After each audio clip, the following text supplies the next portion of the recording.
મિત્રો આજે આપણે જોવું છે નેક્સ્ટ લેક્ચરમાં આપણે વાત કરી હતી કે નેસેસિટી શું છે, why study of water resource management, water resource મેનેજમેન્ટના ઇન્ક્રીઝિંગ વોટર ડિમાન્ડ કે વોટરની ડિમાન્ડ શા માટે વધી અને કેમ વોટર રિસોર્સ એન્જિનિયરિંગની જરૂર પડી એના વિશે આપણે ડિટેલ ચર્ચા કરી હતી. મિત્રો આજનો આપણો લેક્ચર છે aspect of water resource management.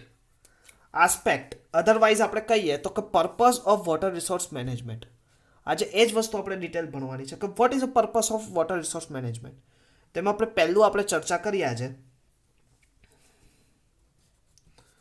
Flood control.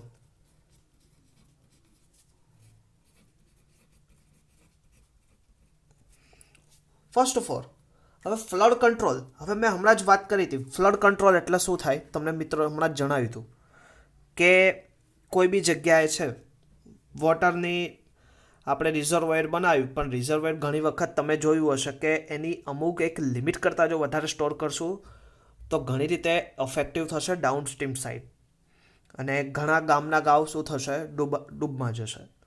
એટલે કે એ પણ જરૂરી છે. તો કે ફ્લડ કંટ્રોલ, તો કે કઈ રીતે તમે ફ્લડ કંટ્રોલ કરી શકો, તો કે reduction of flood damage, protection economic development, river regulation, recharging ground water, development of power, protection of life, એવા ઘણા બધા પગલાં લઈને તમે ફ્લડ કંટ્રોલને શું કરી શકો છો. હવે flood control various work measure adopted achieve the above objective, કે જે આપણે ઉપરનો જે ઓબ્જેક્ટ છે રિડક્શન ઓફ ફ્લડ ડેમેજ, આપણે એક ચેપ્ટર આવશે ફ્લડ કંટ્રોલ, એમાં આપણે ડિટેલ ભણવાનું જ છે પણ અત્યારે એક વસ્તુ સમજવાની છે કે dam, storage reservoir, levees, flood wall, channel improvement, આ બધી જગ્યાએ શું થાય આ ઓબ્જેક્ટિવને આપણે યુઝ કરશું.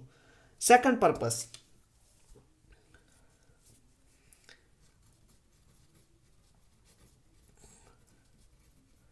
Irrigation. Irrigation the only objective to be achieved in this case of agriculture production. તો કે various work and measure adopted achieve this objective. તો first of all dam, reservoir, wells, પછી તમે રિવર્સ જુઓ નાની, ડિસ્ટ્રીબ્યુશન સિસ્ટમ જુઓ, drainage facility, formulated grading, તો કે આ બધાને લીધે શું થાય irrigation. Next third one purpose. આ બધા આપણે પર્પઝથી વાત કરીએ કે કઈ જગ્યાનો યુઝ થાય. Hydro electric power plant,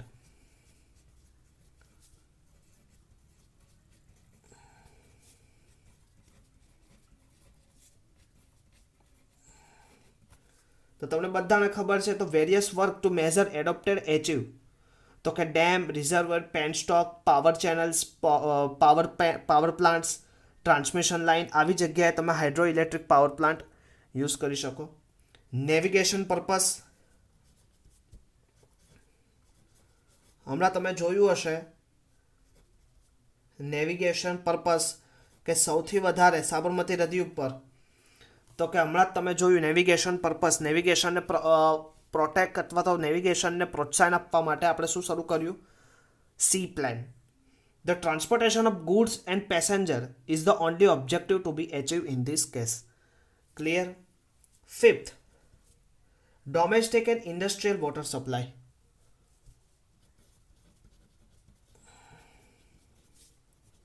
domestic and industrial water supply. The objective to be achieved provide safe and adequate water for domestic and industrial, commercial and municipal uses. એટલે કે વોટર સપ્લાયને સચેત સેફલી કોને એક એડિક્વેટ વોટર એટલે કે એક સમમાત્રામાં water છે ને ડોમેસ્ટિક એટલે કે ઘરગથ્થુ ઉપયોગ માટે as well as commercial industrial purpose માટે પહોંચાડવાનો હેતુ આમાં સોલ્વ થાય. તો એની માટે તમારે purpose of water resource management. 6.1 water set development.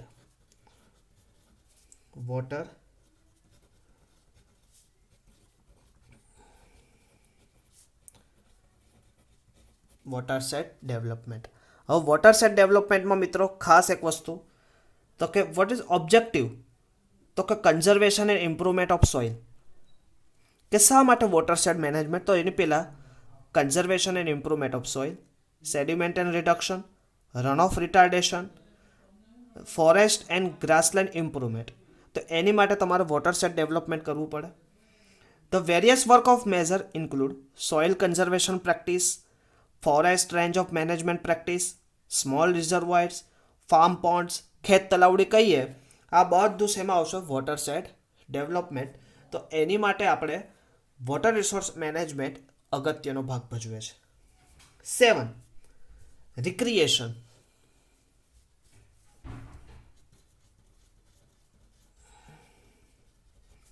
Recreation object provide recreational facility is the health and welfare of the society. Recreation. હવે ઘણી વખત તમે જોયું હશે કે રિક્રિએશન એટલે કે કંઈક નવું બનાવવું. તો કે the various work of measure include reservoir છે, swimming pool, boating, prevention of scenic beauty. તો કે તમે બધાએ ખબર આબુ અંબાજી ગયા હશે લકી લેક છે એ જોયો હશે તમે. એ જ રીતે તમે સાબરમતી રિવરફ્રન્ટ, એ જ રીતે તમે કોઈ સ્વિમિંગ પુલ. તો આ રીતે રિક્રિએશન સેન્ટર ક્રિએટ કરવા કે કંઈક નવું બનાવવું કે જેનાથી એ વસ્તુનું શું થાય, લોકો પ્રત્યે એક ઈચ્છા પ્રદાન થાય અને લોકોને જોવા આવે. Clear? Fish and wild life preservation.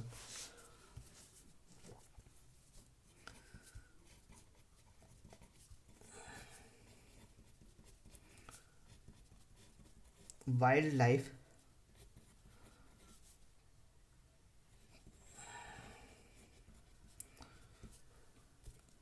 the object to be achieved in case are improvement of habitat of fish and wildlife. આનો મેન હેતુ જ છે કે ઇમ્પ્રૂવ કરવું છે ને habitat for fish and wild life. Prevention loss of fish and wild life, કે જે વાઇલ્ડ લાઈફમાંથી ફિશને લોસ થયો છે એ લોસને અટકાવવો. ટુ એક્સપાન્શન ઓફ કોમર્શિયલ ફિશિંગને શું કરવું? વધારો આપવો અને એક્સપાન્ડ કરવું. તો એની માટે તમારે શું કરવું પડે? વાઇલ્ડ લાઈફ રિફ્યુઝ કરવું પડે, ફિશ હેચરી કરવી પડે, ફિશ લેડર્સ એન્ડ સ્ક્રીન્સની જવાબદારી, પોલ્યુશન કંટ્રોલ, લેન્ડ મેનેજમેન્ટ, આ બધાનું તમારે શું કરવું પડે? ઓબ્જેક્ટિવ એચીવ કરવા પડે. 9th one, pollution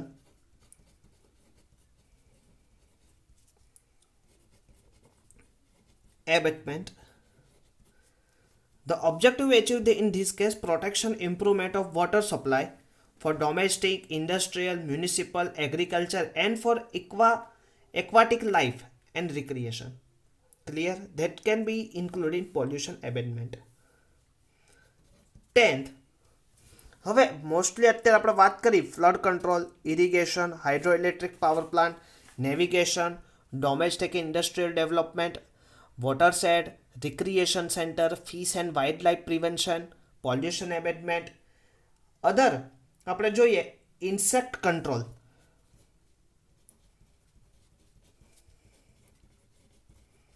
Insect control the objective protection of building, public health, recreation values, forest and crop and land. The various work is measure include proper design and operation of reservoir, drainage, extension measures. તો કે આ એમાં શેમાં include થાય છે? Insect of control. 11 is drainage.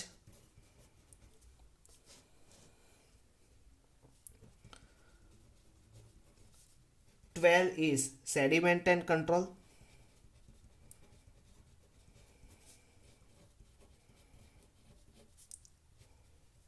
13th one, salinity control.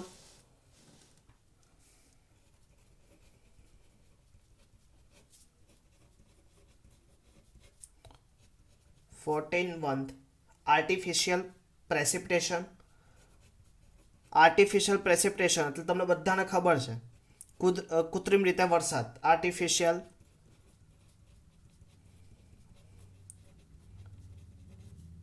Precipitation. 15 employment, રોજગાર guarantee.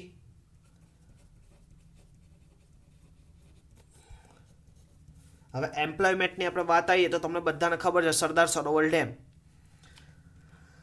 સરોવર ડેમની આગળ statue of unity. Statue of યુનિટીની આગળ વાઇલ્ડ લાઈફ જંગલ સફારી. તો કે એને લીધે એક શું થયું, એમ્પ્લોયમેન્ટ, આજુબાજુના લોકોનું એમ્પ્લોયમેન્ટ શું થશે, વધશે અને લોકોને આવક ઊભી થશે. 16 પબ્લિક વર્ક એસિલરેશન.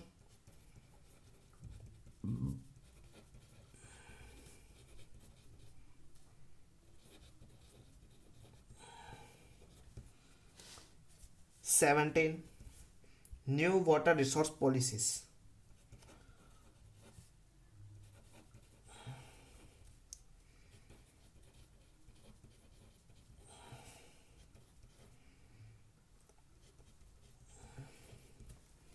ઓકે, તો આ શું હતું આપણે મિત્રો આજે આપણે ભણ્યા, તો કે purpose of water resource engineering.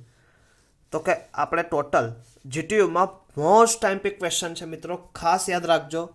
સૌથી વધારે પૂછાયેલો ક્વેશ્ચન, મોસ્ટ આઈએમપી ક્વેશ્ચન, કે aspect of water resource management and purpose of water resource management. તો કે કયા?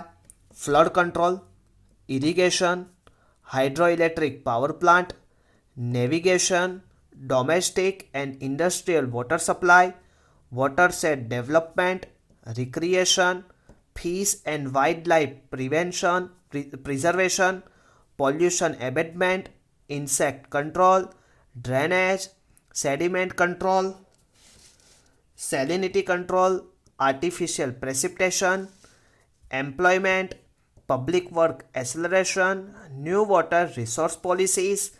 તો કે આવા ફેક્ટર કે જે પર્પસ ઓફ વોટર રિસોર્સ મેનેજમેન્ટને શું કરે છે, ઉપયોગી થાય, કે જેનાથી આપણે purpose of water resource management, કે જેનો પર્પસ છે વોટર રિસોર્સ મેનેજમેન્ટનો, એ ફૂલફિલ આ ફેક્ટરો દ્વારા થાય. તો કે flood control, irrigation, hydro electric power plant, navigation, domestic industrial water supply, watershed development, recreation, fish wild life prevention.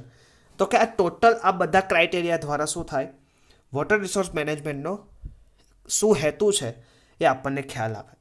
Clear? તો એના આપણે ઓબ્જેક્ટિવ ભણ્યા મિત્રો. હવે આજે ભણવું છે આપણે રોલ ઓફ વેરિયસ એજન્સીસ, કે ડિફરન્ટ ટાઈપ્સની એજન્સી હોય એનો શું રોલ હોય શેમાં, વોટર રિસોર્સ મેનેજમેન્ટમાં. પણ મિત્રો આજે આપણે ખાલી ભણવું છે કે કઈ એજન્સી છે. એજન્સીને આપણે આજે ચર્ચા કરીએ તો various agency in water resource management. Next લેક્ચરમાં આપણે મિત્રો એનો રોલ વિશે આપણે ડિટેલ ચર્ચા કરશું. તો મિત્રો નેક્સ્ટ ક્વેશ્ચન આજે આપણે ભણવો છે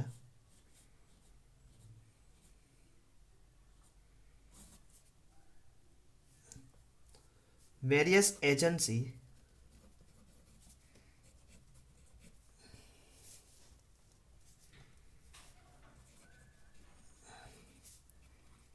ઇન વોટર રિસોર્સ મેનેજમેન્ટ.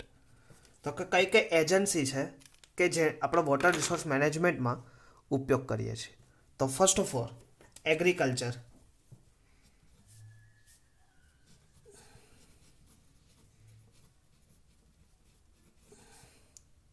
ખાસ મિત્રો આને નેક્સ્ટ ટાઈમ જ્યારે બી આપણે લેક્ચર હોય ત્યારે એગ્રીકલ્ચરિસ્ટ, second જીઓલોજિસ્ટ,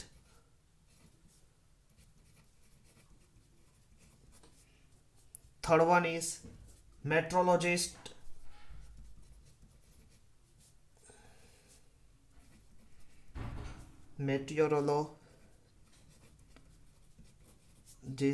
fourth one is scientist,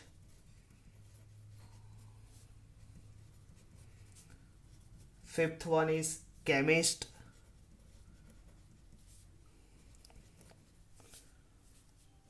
sixth one is biologist,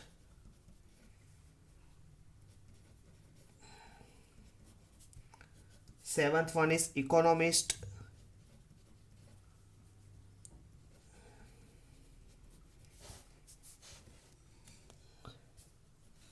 eighth one is social worker,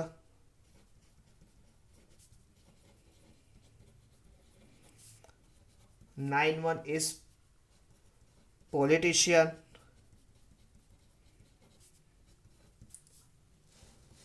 10th one is water quality control authority,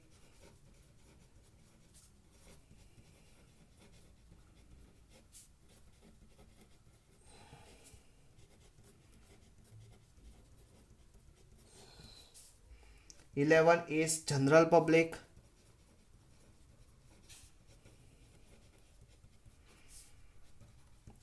12 is NGO. 13 is industries. 14 is mechanical engineer.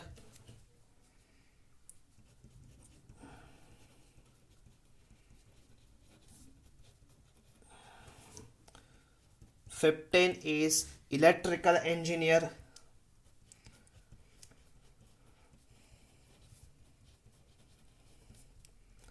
16 is Indian Space Research Organization, ISRO. Various agencies that can be used in water resource management કે જેના દ્વારા એનો એક agency કે જે directly indirectly joint છે water resource management જોડે. મિત્રો નેક્સ્ટ ટાઈમ જ્યારે આવશું ત્યારે શું રોલ છે એ જુદી જુદી એજન્સીઓનો એનો આપણે અભ્યાસ કરશું. 17 સિવિલ એન્જિનિયરિંગ. તો મિત્રો ટોટલ આપણે જોયું તો કે જુદી જુદી આપણે જોઈ તો કઈ તો કે various agency in water resource management that direct or indirectly study in this subject: agriculturalist, geologist, meteorologist, scientist, chemist, biologist, economist, social worker, politician, water quality control authority, general public, NGO, non-government organization, industrialize, mechanical engineer, electrical engineer, ISRO. Next, civil engineer. There's total 17 agencies. આ તો basic જે main agency છે એનો જ અભ્યાસ કર્યો. આવી બીજી ઘણી બધી એજન્સીઓ છે કે જેનો આપણે રોલ્સ વિશે નેક્સ્ટ લેક્ચરમાં ડિટેલ ચર્ચા કરશું. તો મિત્રો various agency in water resource management આવી ઘણી બધી છે કે જેનો ડિટેલ આપણે રોલ્સ સમજવો છે. તો નેક્સ્ટ લેક્ચરમાં ફરીથી અભ્યાસ કરશું. પણ ખાસ મિત્રો આ જે ક્વેશ્ચન છે એ પણ જીટીયુ માટે ખૂબ જ અગત્યનો છે. તો આજે આપણે બે જીટીયુના સૌથી વધારે પૂછાતા ક્વેશ્ચન વિશે ચર્ચા કરી. એક ક્વેશ્ચન શું હતો આપણો કે aspect of water resource management, aspect શું છે વોટર રિસોર્સ મેનેજમેન્ટનો. અને second question various agencies that can be role. આપણે રોલ તો હજી બાકી રાખ્યા પણ which can be agencies can be used in water resource management. તો એની આપણે ટોટલ 17 એજન્સી વિશે વાત કરી.